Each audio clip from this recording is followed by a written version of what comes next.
ನಿಮ್ಮಿಂದ ನನ್ನ ಸುಮಾರಷ್ಟು ಫಿಲ್ಮಿಗೆ ಸಿಕ್ಕಾಪಟ್ಟೆ ಪ್ರಮೋಷನ್ಸ್ ಆಗಿದೆ ಆ್ಯಂಡ್ ನೀವಿಲ್ಲದೆ ನಮ್ಮ ಕನ್ನಡ ಸಿನಿಮಾಗೆ ಆ್ಯಕ್ಚುಲಿ ಫ್ಯೂಚರ್ ಇಲ್ಲ ಅಂತ ಹೇಳ್ಬೋದು. ಬಿಕಾಸ್ ನೀವು ಇದ್ದಿದ್ದಕ್ಕೆ ನಮ್ಮ ಪ್ರತಿ ಮೂವಿ ಕೂಡ ಹಿಟ್ ಆಗುತ್ತೆ, ಪ್ರತಿ ಜನರ ತನಕ ಮುಟ್ಟತ್ತೆ. ಸೊ ಅದಕ್ಕೆ first of all thank you ಹೇಳೋಕ್ಕೆ ಇಷ್ಟಪಡ್ತೀನಿ. ಸರ್, ಇವಾಗ ಕ್ವಶನ್ ಕೇಳ್ದಂಗೆ ಇವಾಗ ಏನಾದರೂ ಶೂಟ್ ಮಾಡಿದ್ರೆ ಅಂತ ಕೇಳಿದ್ರೆ, ಸೊ ಅಷ್ಟು ಫ್ಯೂಚರಿಸ್ಟಿಕ್ ಆಗಿ ಅವ್ರು ಪ್ಲಾನ್ ಮಾಡಿದ್ರು ಗೊತ್ತಿಲ್ಲ, ಬಟ್ ಎಲ್ಲದೂ ಸಮಯಕ್ಕೆ ತಕ್ಕಂತೆ ಕೂಡಿ ಬಂದಿದೆ ಅಂತ ಹೇಳ್ಬೋದು. ಈ ಟೈಮಿಗೆ ಈ ಮೂವಿ ರಿಲೀಸ್ ಆಗಬೇಕಿತ್ತು, ಮೋಸ್ಟ್ಲಿ ಅದಕ್ಕೆ ಇಷ್ಟು ರಿಲೀಸ್ ಆಗಿರ್ಬೋದು ಅಂತ ಅನ್ಸುತ್ತೆ. ಸೊ ಕೆಲವು ಡೈಲಾಗ್ಸ್ ಇದಾವೆ, ಅದು ನಂಗೂ ಅದೇ ಅನಿಸ್ತಿದ್ದು ಯಾವಾಗ ಅಂತ. ಬಿಕಾಸ್ ದಿಗಂತ್ ಸರ್ದೇ ಬೇರೆ ಟೈಮಲ್ಲಿ ಶೂಟ್ ಆಗಿರುತ್ತೆ, ನಮ್ಗೆ ಸ್ಕ್ರೀನ್ ಸ್ಪೇಸ್ ಕೂಡ ಅವಾಗ ಶೇರ್ ಆಗಿಲ್ಲ, ಬಟ್ ಇದು ಫ್ಯೂಚರಿಸ್ಟಿಕ್ ಆಗಿ ಅನಿಸ್ತು ನನಗೆ. ಸಹಜವಾಗಿ ನನಗೆ ತಂಡ ಜೊತೆ ಆಕ್ಟ್ ಮಾಡ್ತಿರ್ಬೇಕಿದ್ರೆ, ಇಲ್ಲ ನಂದು ಕೆಲಸ ಮಾಡ್ತಿರ್ಬೇಕಿದ್ರೆ ಅಲ್ಲಿ ನಂಗೆ ತುಂಬಾ ಖುಷಿಯಾಗಿದ್ದೇನು ಅಂದ್ರೆ ಒಂದು ಒಳ್ಳೆ ವಾತಾವರಣ, ತುಂಬಾ ಚೆನ್ನಾಗಿ ಟ್ರೀಟ್ ಮಾಡ್ತಿದ್ರು ಆ್ಯಂಡ್ ಶೂಟ್ ಮಾಡ್ತಿರೋ ರೀತಿ ಕೂಡ ಕ್ರಿಸ್ಪ್ ಆಗಿ ತುಂಬಾ ಬೇಗ, ಅಂದ್ರೆ ಸ್ವಲ್ಪ ಹೋಮ್ವರ್ಕ್ ಮಾಡ್ಕೊಂಡು ಡೈಲಾಗ್ ಪ್ರಾಕ್ಟೀಸ್ ಮಾಡ್ಕೊಂಡು ಅದಾದ್ಮೇಲೆ ನಾವು ಹೋಗಿ ಪರ್ಫಾರ್ಮ್ ಮಾಡ್ತಿದ್ದೆ. ಸ್ಪೆಷಲಿ ನನಗೆಲ್ಲರಿಗಿಂತ ಇಂಪಾರ್ಟೆಂಟ್ ಆಗಿ ನಾನು ಮೂವಿ ಒಪ್ಕೊಂಡಿದ್ದೇನು ಅಂದ್ರೆ, ಫಸ್ಟ್ ಆಫ್ ಆಲ್ ಅಫ್ಕೋರ್ಸ್ ಕತೆ ತುಂಬಾ ಚೆನ್ನಾಗಿದೆ ಆ್ಯಂಡ್ ನನಗೆ ಒಂದು ಚಿಕ್ಕ ವಯಸ್ಸಿನ ಒಂದು ಡ್ರೀಮ್ ಇತ್ತು ದಿಗಂತ್ ಸರ್ ಜೊತೆ ಆಕ್ಟ್ ಮಾಡಬೇಕು ಅಂತ. So it was a fan moment ನನಗೆ. ಸ್ಪೆಷಲಿ ಒಂದು ಸಾಂಗ್ ಶೂಟ್ ಮಾಡಬೇಕಿದ್ರೆ ಸುಮಾರಷ್ಟು ಜಾಗದಲ್ಲಿ ನಂಗೆ ಕೇಳಿದ್ದಾರೆ ನನ್ನ ಆಕ್ಚುಲಿ ಚೈಲ್ಡ್ಹುಡ್ ಕ್ರಶ್ ಯಾರಾಗಿದ್ರು ಅಂದ್ರೆ, ಇದೆಲ್ಲ ಕೇಳಿದಾಗ ಸಿನಿಮಾ ಜಗತ್ತಲ್ಲಿ ಆಕ್ಚುಲಿ ದಿಗಂತರ್ ಆಗಿದ್ರು. ಅವ್ರಿಗೆ ನಾನು ಹೇಳಿದ್ದೀನಿ ಕೂಡ ಒಂದು ಸಾಂಗ್ ಅಲ್ಲಿ ಅಲ್ವಾ ಶೂಟ್ ಮಾಡ್ತಿರ್ಬೇಕಿದ್ರೆ. ಸೊ ಅವಾಗಲೇ ನಾನು ಹೇಳಿದೆ, sir it's like a dream come true for me, ನಿಮ್ ಜೊತೆ ಡ್ಯಾನ್ಸ್ ಮಾಡ್ತಿರೋದು, ಆ ಸಾಂಗ್ ರೊಮ್ಯಾನ್ಸ್ ಮಾಡ್ತಿರ್ಬೇಕು.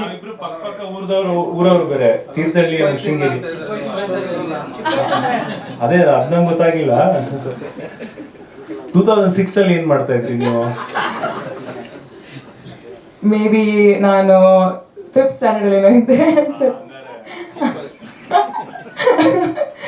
So it was a dream come true. But ಏನ್ ಗೊತ್ತಾ, ಇವಾಗ ಅಂದ್ರೆ ಆ ಏಜ್ ಡಿಫ್ರೆನ್ಸ್ ಒಂದು ಖಂಡಿತವಾಗ್ಲೂ ಕಾಣಿಸಲ್ಲ. ಸ್ಪೆಷಲಿ ಮೂವಿಲಿ ನಾನೇ ಅವ್ರಿಗಿಂತ ದೊಡ್ಡವರಾಗಿ ಕಾಣ್ತೀನಿ. ಬಿಕಾಸ್ ಅವ್ರು ಎಷ್ಟು ಫಿಟ್ ಆಗಿದ್ದಾರೆ, ಎಷ್ಟು ಚೆನ್ನಾಗಿ ಮೇಂಟೈನ್ ಮಾಡ್ತಾರೆ, ಸ್ಕಿನ್ ಎಷ್ಟು ಚೆನ್ನಾಗಿದೆ.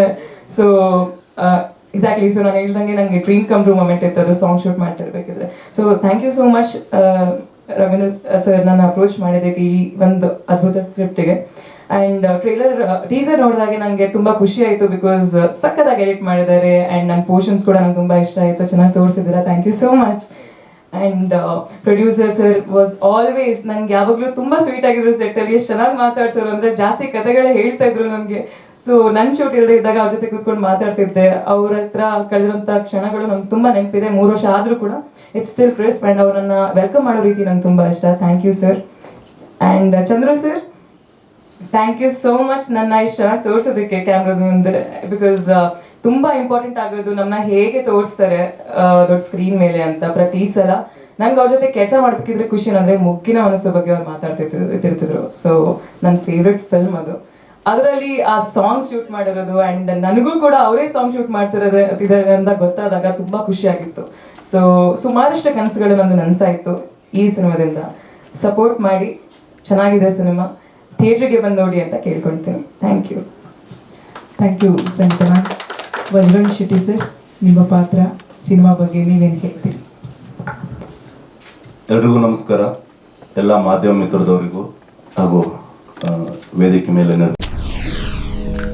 SS ಟಿವಿ ಸಿನಿಮಾ ಜಗತ್ತಿನ ಕ್ಷಣ ಕ್ಷಣದ ಸುದ್ದಿಯೊಂದಿಗೆ.